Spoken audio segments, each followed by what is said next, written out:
ఇన్ని వాగ్దానాలు చేసి ఇన్ని మాటలు చెప్పి మీ ఓట్లు తీసుకొని అధికారంలోకి వచ్చి ఇవాళ అన్నీ ఎగబెట్టి మళ్ళా ఎలక్షన్లో వచ్చి ఓట్లు అడుగుతారు. ఎట్లా వేస్తారు ఓట్లు నాకు అర్థం కాదు. వేస్తే ఏమవుతుంది, ఏం జరుగుతుంది? వేస్తే మేము ఎన్ని చెప్పి ఎన్ని అబద్ధాలు చెప్పినా మళ్ళీ మాకే గుద్దిండ్రని ఆయనతో ఏం లేకుంటే ఎగబెడతారు. ఇలా ఉల్టా గుద్ది బీఆర్ఎస్ని గెలిపిస్తేనే బీఆర్ఎస్ మొత్తం ప్రభుత్వం మెడలు వంచుతుంది, మీకు న్యాయం జరుగుతుంది తప్ప వేరే విధంగా జరగదని చెప్పి నేను తెలియజేస్తా ఉన్నా. అందుకోసం ఒకటే మాట మీరు ఆలోచన చేయాలి. ఇవాళ అనేకమైనటువంటి ఇబ్బందుల్ని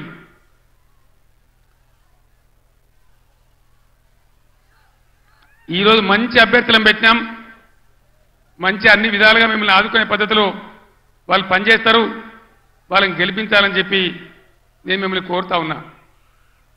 ఎంతసేపు చెప్పినా ఇదే చెప్పాలి, ఇటు దింపి అడిదింపి. ఒక్కటే మాట నేను చెప్తా ఉన్నా, ప్రజాస్వామ్యంలో ప్రజలు అన్ని ఆలోచించి ఓట్లు వేయాలి. మన కళ్ళ ముందే మనల్ని మోసం చేస్తుంటే మళ్ళీ వాళ్ళకే సర్దిగడితే మళ్ళీ వాళ్ళకే ఓట్లేస్తే ఎటుకాకుంటే అయితే ఆగమవుతాం.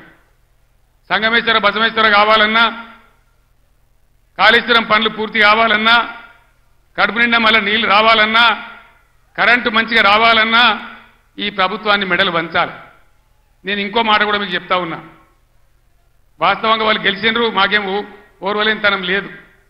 వాళ్ళు కూడా ఉండాలి, 5 ఏళ్ళు పనిచేయాలి, అప్పుడే నల్లదేందో తెల్లదేందో తెలుస్తుంది. కానీ ముఖ్యమంత్రి మాట్లాడే మాటలు చూస్తే, సభలలోనే వణుకుడు చూస్తే తిరగబడ్డ జనం తెలంగాణలో. సర్వే రిపోర్ట్లు వస్తున్నాయి, కాంగ్రెస్కు 2 సీట్ల కన్నా ఎక్కువ రావు అని. అంతటా అన్ని జిల్లాలలో కూడా రైతాంగం తిరగబడతా ఉంది. అందుకే ముఖ్యమంత్రి నిన్న నారాయణపేట సభలో ఆయన భయం, ఆయన కంపం చూస్తే ఈ గవర్నమెంట్ ఏడాది కూడా ఉండట్లేదని మనం చేస్తా ఉన్నా. ఎవడు ఎప్పుడు పోయి బీజేపీలో కలుస్తాడో, ముఖ్యమంత్రి జంపు కొడతాడో, ఏమవుతుందో, ముఖ్యమంత్రి ఈడో మాట మాట్లాడతాడు, ఢిల్లీకి పోయి బీజేపీ కోటేమని టీవీలో చెప్తాడు. అంటే ఏం జరుగుతుంది? ఎవరికి ఎవడు బీ టీము, ఎవరు కలిసిపోయినరు ఒకసారి ఆలోచన చేయాలి. దయచేసి ఏ మార్పాటుగా ఉంటే ఇబ్బంది జరుగుతుంది. కాంగ్రెస్ గతంలో కూడా మీరు 60 ఏళ్ళు చూసినారు, ఇంకా కూడా ముందరికి మోసపోతే దెబ్బతింటాం. ఇక బీజేపీ పార్టీ ఏమన్నా ఏకైనా పనిచేసిందా మన రాష్ట్రానికి? పెద్దలు చెప్పారు, అక్కెరకు రాని చుట్టము మొక్కిన మరం ఇయ్యని వేల్పు మోరమున దానెక్కిన బారని గుర్రము గ్రక్కున విడవంగా వలవి కదరా సుమతన్న. బీజేపీ అక్కరకు రాని చుట్టం. ఒక మెడికల్ కాలేజ్ ఇయ్యలే, ఒక నవోదయ కాలేజ్ ఇయ్యలే, ఒక జాతీయ ప్రాజెక్ట్ ఇయ్యలే. నేను స్టేజ్ ఎక్కుతుంటే హరీష్ రావు మాట్లాడుతుంటే నేను విన్నా, ఆయన అన్ని చెప్పిండు.